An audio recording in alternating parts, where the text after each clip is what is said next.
আসসালামু আলাইকুম এভরিওয়ান। যদি তুমি থাকতে গল্পের দ্বিতীয় পার্ট, আর তোমরা অনেকেই বলতাছো যে ভাইয়া অন্ধমের ভালোবাসা গল্পের দ্বিতীয় সিজন দেন। তো তোমাদের তো আমি বলছি যে অন্ধমের ভালোবাসা গল্পটির দ্বিতীয় সিজন লেখা চলতেছে, তো এটা কমপ্লিট হলেই আমি নিয়ে আসবো। আর এই যে এই গল্পটি চলতেছে, এইটা যদি তোমাদের ভালো না লাগে তাহলে আমাকে আনসাবস্ক্রাইব করে দিও। তো চলো বেশি কথা না কইরা গল্প শুরু করা যাক। সাকিব বলল, আঙ্কেল এ বাসায় থাকা আমার পক্ষে সম্ভব না, আমি কালকেই বাসা ছেড়ে দিব। সাকিবের কথায় অবাক হয়ে আজিজ চৌধুরী সাকিবের দিকে তাকায়। অবাক হবারই কথা, কত অনুরোধ করার পর আজিজ চৌধুরী সাকিবকে বাসা ভাড়া দিয়েছে, নয়তো এমন ব্যাচেলার ছেলেকে কেই বা বাসা ভাড়া দিবে। একটু থেমে সাকিব আবার বলল, পুরো মাসের ভাড়া দিয়ে দিব, এখন তো মাসের অর্ধেক। আজিজ চৌধুরী বলল, তা তুমি এত অনুরোধ করে বাসা ভাড়া নিলে, এখন আবার বাসা ছেড়ে দিতে চাচ্ছ? সাকিব বললাম, আসলে আমার একটু প্রবলেম হচ্ছে এখানে। আজিজ চৌধুরী বলল, তোমার প্রবলেম সলভ করার জন্য আমি তো আছি, এখানে তোমার কিসের প্রবলেম হচ্ছে সেটা তুমি আমায় বলবে না? পর্দার আড়ালে দুইটা কৌতূহলী চোখ দেখা যাচ্ছে, যে নিজেকে আড়াল দেখে আজিজ চৌধুরী আর সাকিবের কথা শুনছে। সাকিব আর চোখে দেখে বুঝলো রূপা ছাড়া আর কেই বা হতে পারে। সাকিবকে নিরুত্তর দেখে আজিজ চৌধুরী আবার বলল, কি প্রবলেম তোমার বলো? রূপার কারণে কোনো সমস্যা হচ্ছে? ও কি তোমার কোনো রকম ডিস্টার্ব করছে? হ্যাঁ বলতে গিয়েও থেমে যায় সাকিব। রূপা যতই যা করুক, রূপার প্রতি আলাদা টান কাজ করে সাকিবের। মেয়েটা অবুঝ প্রকৃতির, ওর ঘাড়ে দোষ না দেওয়াই ভালো। ইতস্তত বোধ করছে সাকিব। হাতের ঘড়ির দিকে তাকিয়ে তাড়াহুড়ো করে ভাব নিয়ে বলল, আঙ্কেল আমার বেরোতে হবে এখন, আসছি, পরে কথা বলবো আপনার সাথে। আজিজ চৌধুরী ফ্ল্যাট থেকে বেরিয়ে পড়ল সাকিব। লম্বা একটা দীর্ঘশ্বাস ছাড়লো, একদম ব্যাককেল হয়ে গেল জানো। কেন বাসা ছাড়বে তার উপযুক্ত কারণ দাঁড় করিয়ে আজিজ চৌধুরীর কাছে যাওয়া উচিত ছিল। এভাবে হুট করে গেল। রূপা দই দিতে গিয়েও বিবেকে বাধা দিল। মেয়েটা একটু অদ্ভুত টাইপের, কেমন সহজ সরল মায়া মায়া চেহারা। ভেবে চিনতে একটা অজুহাত বের করে না হয় বাসা ছাড়ার কথা বলবে। কাঁধের উপর কারো হাতের স্পর্শ পেয়ে পিছনে ফিরে তাকাই সাকিব। তাপাকণ্ঠে বলল, রূপা। রূপা চোখগুলো ভেজা, কাঁদছে মেয়েটা। কেন কাঁদছে বুঝতে পারছে না সাকিব। কি হয়েছে, এখানে আসছো কেন? আচমকা সাকিবকে জড়িয়ে ধরে রূপা। রূপা বলল, আপনি এখান থেকে যাবেন না প্লিজ। বাবা মা তাহলে আমার দই দিবে, আজিজ চৌধুরী আমায় এই বাড়ি থেকে তাড়িয়ে দিবে। কারেন্ট শক খাওয়ার মতো কেঁপে উঠছে সাকিব। এভাবে কাউকে জড়িয়ে ধরা যায় জানা ছিল না সাকিবের। নিজেকে সামলিয়ে বলল, আরে এভাবে জড়িয়ে ধরছো কেন? ছাড়ো ছাড়ো, কেউ দেখে ফেললে বাজে ভাববে। রূপা কান্না ভেজা কণ্ঠে বলল, ছাড়বো না, আগে বলেন যাবেন না, আমি আপনার শার্ট প্যান্ট ফেরত দিয়ে দিব। রূপার স্পর্শে অদ্ভুত শিহরণ অনুভব করছে সাকিব। মেয়েটার মাঝে সংকোচ বোধ নেই, থাকলে কি এভাবে কাউকে জড়িয়ে ধরে? আমি বললাম, না যাব না, ছাড়ো এবার। সাকিবকে ছেড়ে দেয় রূপা, চোখগুলো লাল হয়ে আসে। সাকিব একটা চেয়ার টেনে বলল, বসো এখানে। রূপা একবার সাকিবের দিকে তাকিয়ে বাধ্য মেয়ের মতো বসলো। সাকিব বলল, এখানে বসতে হলে কান্না থামাতে হবে। চোখের জল মুছতে মুছতে রূপা বলল, আপনি যদি বাবার কাছে আমার নাম বলতেন তাহলে আম্মুকে কথা শোনাতো খুব। তারপরেও বুঝে গেছে হয়তো আমি আপনার ডিস্টার্ব করছি, তাই আপনি চলে যেতে চাচ্ছেন। সাকিব বলল, সেজন্যই বলিনি।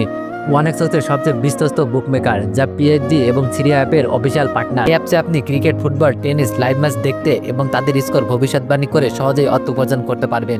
সেই সাথে বিএমডব্লিউ গাড়ি, আইফোন, ল্যাপটপ এবং আরও অনেক নগদ পুরস্কার জেতারও সুযোগ রয়েছে। এই অ্যাপটিতে আপনি crash crystal, under and over 21 ইত্যাদি গেম খেলে সহজেই আয় করতে পারবেন। আপনি বিকাশ, নগদ, রকেট ব্যাংক, ক্রিপ্টো, পেপল এবং অন্যান্য সহজ পদ্ধতির মাধ্যমে সহজেই আপনার জেতা টাকা তুলতে পারবেন।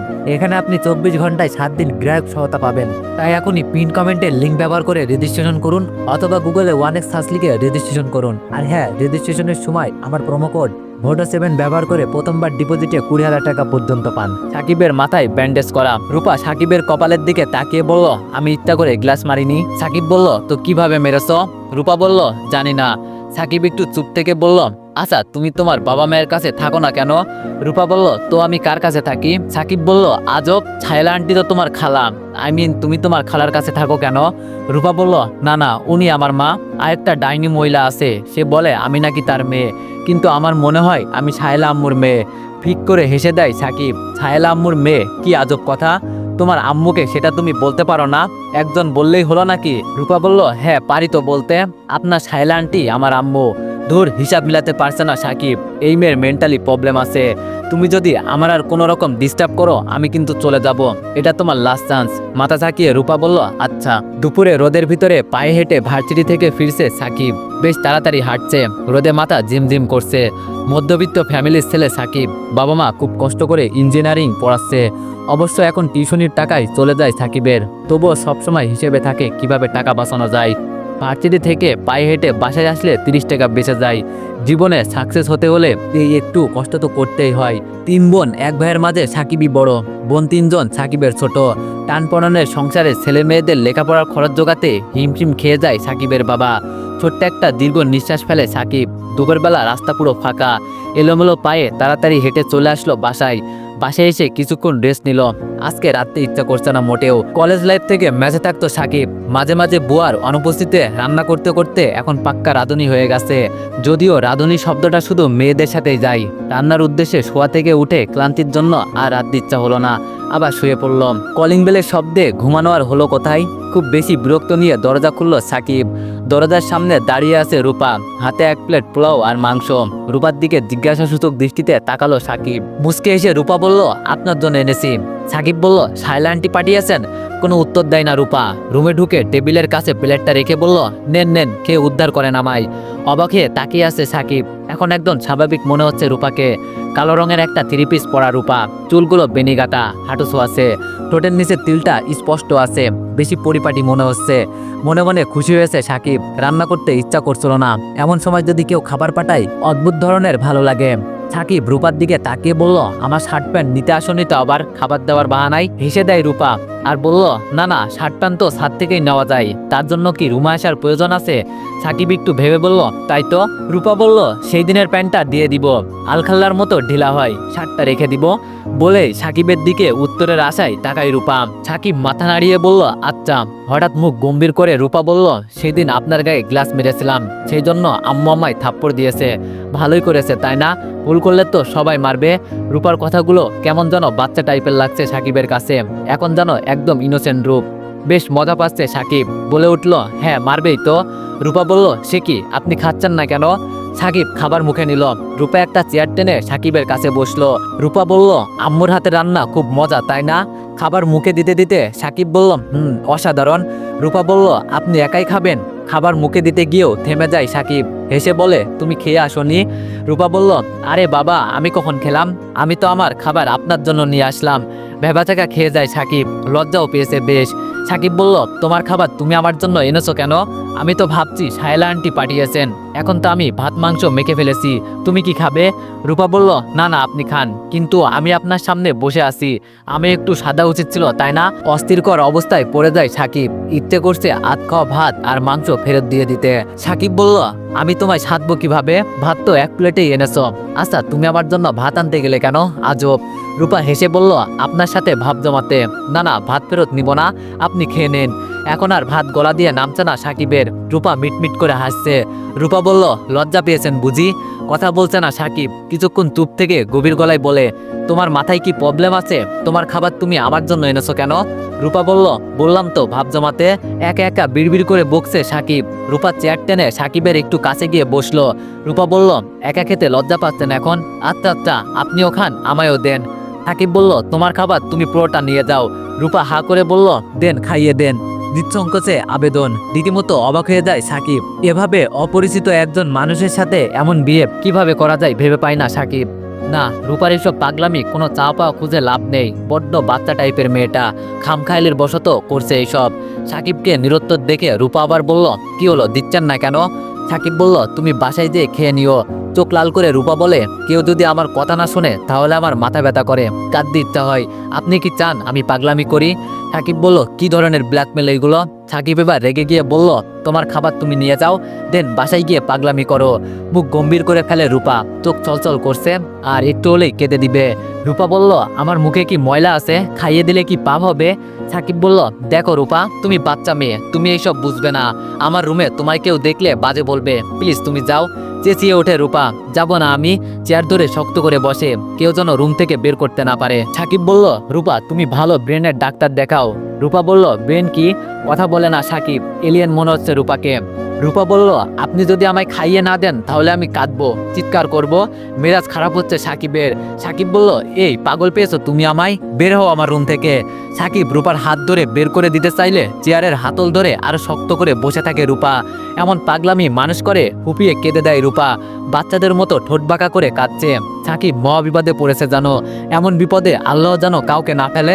সাকিব চরম বিরক্ত নিয়ে বলল, হা করো, খাইয়ে দিচ্ছি। চোখের পানি মুছে রূপা হেসে বলল, এভাবে বললে খাবো না, মিষ্টি করে বলেন। সাকিব রাগ চেপে বলল, রূপা শয়তান বেডি, খেয়ে উদ্ধার করো আমায়। উচ্চস্বরে হেসে দেয় রূপা, হাসতে হাসতে বলে, বেডি কি?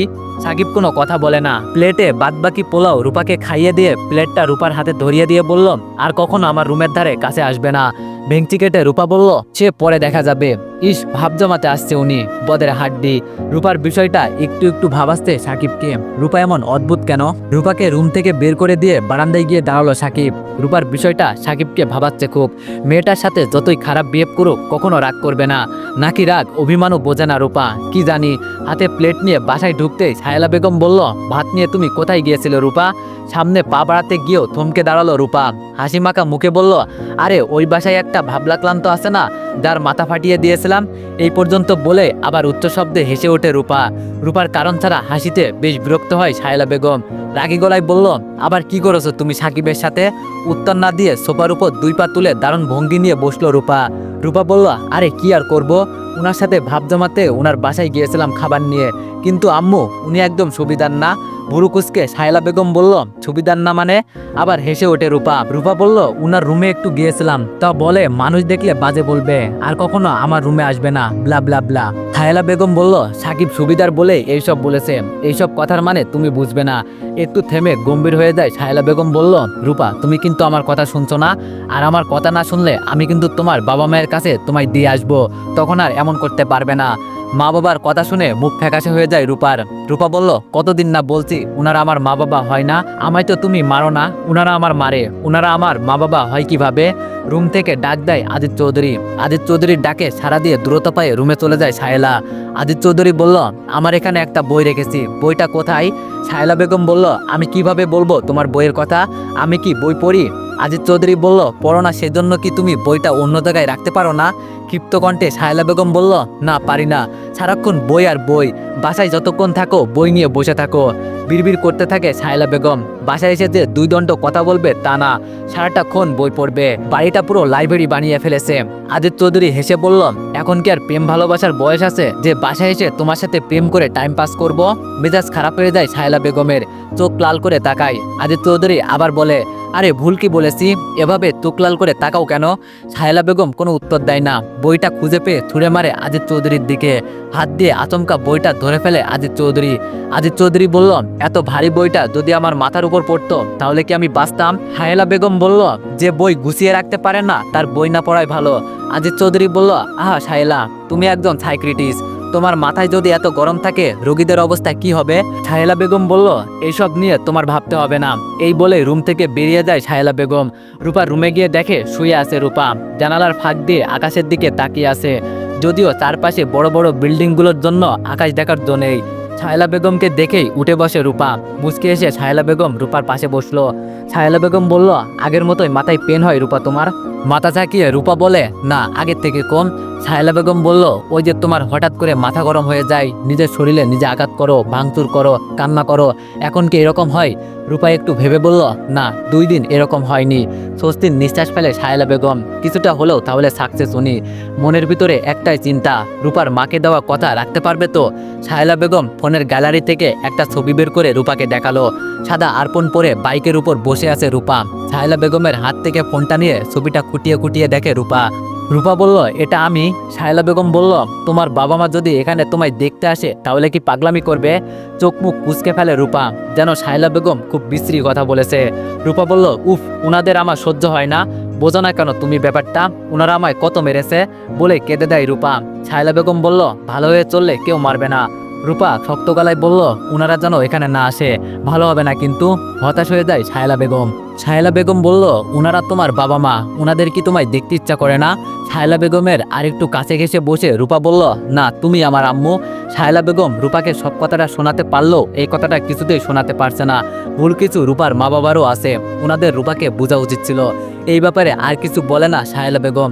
সাহেলা বেগম বলল, তোমার ঘুমের টাইম হয়ে গেছে, তুমি ঘুমিয়ে যাও, ছাদে যাবে না কিন্তু। আমার কথা না শুনলে আমার থেকে খারাপ আর কেউ হবে না। চুপচাপ শুয়ে পড়লো রূপা। অনেকক্ষণ ঘুমের ভান করে শুয়ে রইল। ঘুম আসতে না, পা টিপে টিপে ছাদে গেল। এই টাইমে ছাদে গেলে সাকিবের দেখা মিলে। ছাদে গিয়ে হতাশ হয়ে গেল রূপা, মনটাও খারাপ হয়ে গেল। সাকিব ছাদে নেই। রূপা সাকিবের দরজার কাছে গিয়ে দেখলো দরজায় তালা ঝুলানো, জানালাও বন্ধ। উনি কি এই বাসা ছেড়ে চলে গেছে? ছাদে গিয়ে দেখলো শুধু একটা শার্ট শুকাতে দেওয়া। সাকিব ছাড়া আর কার শার্ট হবে এটা? আজকে আর শার্টটা নেয়নি রূপা। ব্লেড দিয়ে শার্টের একটা হাতা কেটে ফেললো। তারপর দ্রুত পায়ে ছাদ থেকে নেমে গেল। রুমে গিয়ে শার্টের হাতাটা নিয়ে আপন মনে হাসছে। মজার তো ব্যাপার, এক হাতা আছে আর এক হাতা নেই। একা একা খিলখিলিয়ে হেসে উঠল রূপা। সাকিব হয়তো কোথাও গেছে, বাসা ছেড়ে গেলে কি শার্ট রেখে যেত?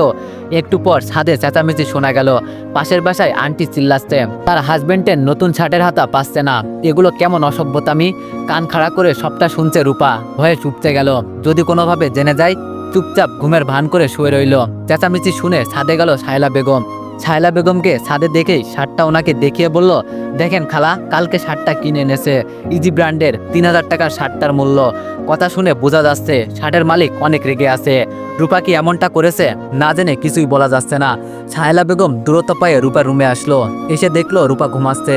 কয়েকবার ডাক দিল রূপাকে, কোনো সাড়া নেই। শায়লা বেগম নিশ্চিত হলো রূপা এসব করেনি তাহলে। শায়লা বেগম চলে যাওয়ার পরই উঠে বসে রূপা। হাফ ছেড়ে বাঁচলো। শার্টের হাতাটা দ্রুত লুকিয়ে ফেললো। কিন্তু মন ভীষণ খারাপ হয়ে গেল। সাকিবের রুমের দরজায় তালা ঝোলানো, জামা কাপড়ও ছাদে রোদে দেয়নি। তবে কি সত্যি চলে গেল সাকিব? সাকিবের কথা ভাবতে ভাবতে ঘুমিয়ে যায় রূপা। হঠাৎ ঘুম ভেঙে যায়। ঘুটঘুটে অন্ধকার চারিদিক। সেই বিকেলে ঘুমিয়েছে, এখন রাত 1:30 বাজে। আস্তে আস্তে বিছানা থেকে নেমে লাইট অন করে রূপা। মাঝরাতে ঘুম ভাঙলে আর ঘুম হয় না। জানালার পর্দা সরিয়ে বাইরে তাকায় রূপা। পূর্ণিমার রাত বোধহয়। অনেকক্ষণ চেয়ারে বসে থেকে বের হয় রূপা। আচমকা মনে পড়ে সাকিবের কথা। উনি কি এখনো ফেরেনি বাসায়? রূপা এক মুহূর্ত দেরি না করে চলে যায় সাকিবের রুমের কাছে। অদ্ভুত থমথমে পরিবেশ, চারিদিকে কোনো কোলাহল নেই। দরজার সামনে এখন আর তালা ঝোলানো নেই। তার মানে সাকিব বাসায় ফিরেছে। ঠোঁটের কোণে হাসি ফোটে রূপার। কেউ যদি এখন সজাগ হয়ে যায়, নিশ্চিত চোর ভেবে গণধোলাই দিবে।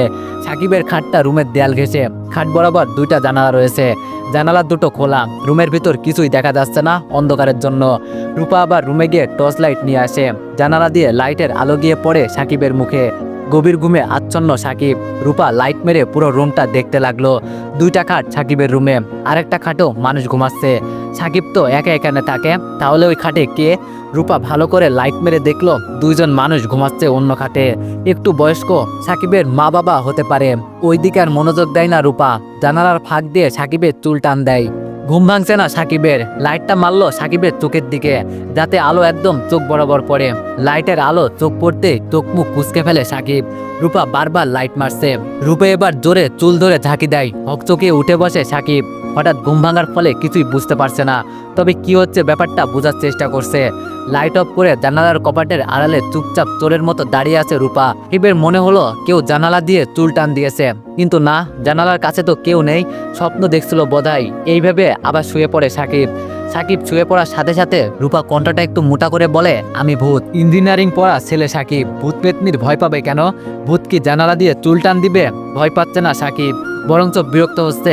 এত রাতে ঘুমের ডিস্টার্ব হচ্ছে তাই। শোয়া থেকে উঠে লাইট অন করে সাকিব। রূপা আবার যথারীতি কপাটের আড়ালে দাঁড়িয়ে পড়ল। সাকিব ভয় পেয়েছে এই ভেবে খুশি হচ্ছে খুব। দ্রুত পায়ে জানালার কাছে গেল। প্রথমে নজরে এলো কারো পা, যে জানালার কপাটের আড়ালে দাঁড়িয়ে আছে। তবে পা দুটো মেয়ে মানুষের, তাই স্পষ্ট বুঝতে পারছে মেয়ে মানুষ কি ভূত হয়? মেয়েরা তো পেতনি হয়। সাকিব বেশ অবাক হচ্ছে। এত রাতে কোন মেয়ে এভাবে তুল টেনে বাচ্চাদের মতো ভূত বলে ভয় দেখাতে পারে? জানা ছিল না। রাত প্রায় 2টা। কোনো মেয়ে একটা ছেলের রুমের কাছে আসছে লুকোচুরি খেলতে। অবাক করা কাণ্ড। সাকিব 1 পা 2 পা করে সামনে আগালো। হাঁটু অব্দি চুলালো মেয়ে। ফেস না দেখা গেলেও চুল দেখা যাচ্ছে। সাকিব আর বুঝতে বাকি রইল না যে কি হতে পারে। আজকে সাকিবের মা বাবা এসেছে গ্রাম থেকে, তাই বেশি চেঁচামেচি করা যাবে না। এত রাতে 2জন ছেলে মেয়েকে একসাথে দেখলে কিছু না ঘটলেও অনেক কিছু রটবে। সাকিব চাপা কণ্ঠে বলল, রূপা এত রাতে এখানে কেন তুমি? মোটা কণ্ঠে রূপা বলল, আমি রূপা না, আমি ভূত। হাসি পাচ্ছে সাকিবের। রূপার যত দেখছে ওর কর্মকাণ্ড তত অবাক হচ্ছে। সাকিব বলল, বুঝছি তুমি ভূত। শায়লা আন্টি ভূত বস করতে পারে। শায়লা আন্টিকে ডাকবো নাকি আঙ্কেলকে ডাকবো? লাফিয়ে জানালার আড়াল থেকে বের হয় রূপা। হাতে সেই লাইটটা নিয়ে জড়সড়ো হয়ে সাকিবের সামনে দাঁড়ায়। রূপা বলল, না না, কাউকে ডাকবেন না প্লিজ। খানিকক্ষণ চুপ থেকে রাগী কণ্ঠে সাকিব বলল, এত রাতে তুমি এখানে কেন এসেছো? কেউ যদি দেখে ফেলে কি হবে সেটা তুমি জানো? আমার মা বাবা আসছে আজকে, তারা যদি সজাগ হয়ে যায়। একটু থেমে সাকিব আবার বলল, এই মেয়ে, এই প্রবলেম কি তোমার? বলেছি না আমার রুমের কাছে আসবে না। মাথায় কি কোনো সেন্স নেই? মাথা নিচু করে দাঁড়িয়ে আছে রূপা। আপচা আলোতে বোঝা যাচ্ছে যে ওর মুখটা ফ্যাকাশে হয়ে গেছে। ঠান্ডা গলায় রূপা বলল, সব আমার দোষ তাই না? বিকেলে যদি আপনি আমার কাছে বলে যেতেন তাহলে কি আমি আপনার খুঁজতে আসতাম এত রাতে? বিস্ময় ভরা কণ্ঠে সাকিব বলল, আচ্ছা আচ্ছা, তুমি আমার কি এমন হও তোমায় বলে যেতে হবে? তোমার মতলব কি বলো তো? প্রেমে টেপে পড়ে গেলে নাকি আমার? ছলছল চোখে সাকিবের দিকে তাকিয়ে রূপা বলল, প্রেম কি? ব্যঙ্গ কণ্ঠে সাকিব বলল, তুমি তো বাবু তাই না, ফিডার খাও, প্রেম বোঝো না? রূপা বলল, রূপা বাবু আমি? রূপা কি সাবলীলভাবে কথা বলছে? মনে হচ্ছে সাকিবের বলা কোনো কথাই গায়ে মাখছে না বা কেয়ার করছে না। সাকিব রূপার হাত খপ করে ধরে হ্যাঁচকা টান দিয়ে বলে, যাও এখান থেকে, নয়তো ভালো হবে না। তোমার জন্য আতঙ্কে থাকতে হয় আমার। তুমি কি আমার বিপদে ফেলতে চাও নাকি? রূপা বলল, না না, আমি আপনার ডাস্টবিনে ফেলতে চাই। সাকিব বলল, মজা নিচ্ছ তুমি? ওকে ওয়েট, তোমার আম্মুকে ডাকছি। রূপা বলল, এত রাতে আম্মুকে ডেকে কোনো লাভ নেই, আমি যাব না এখান থেকে।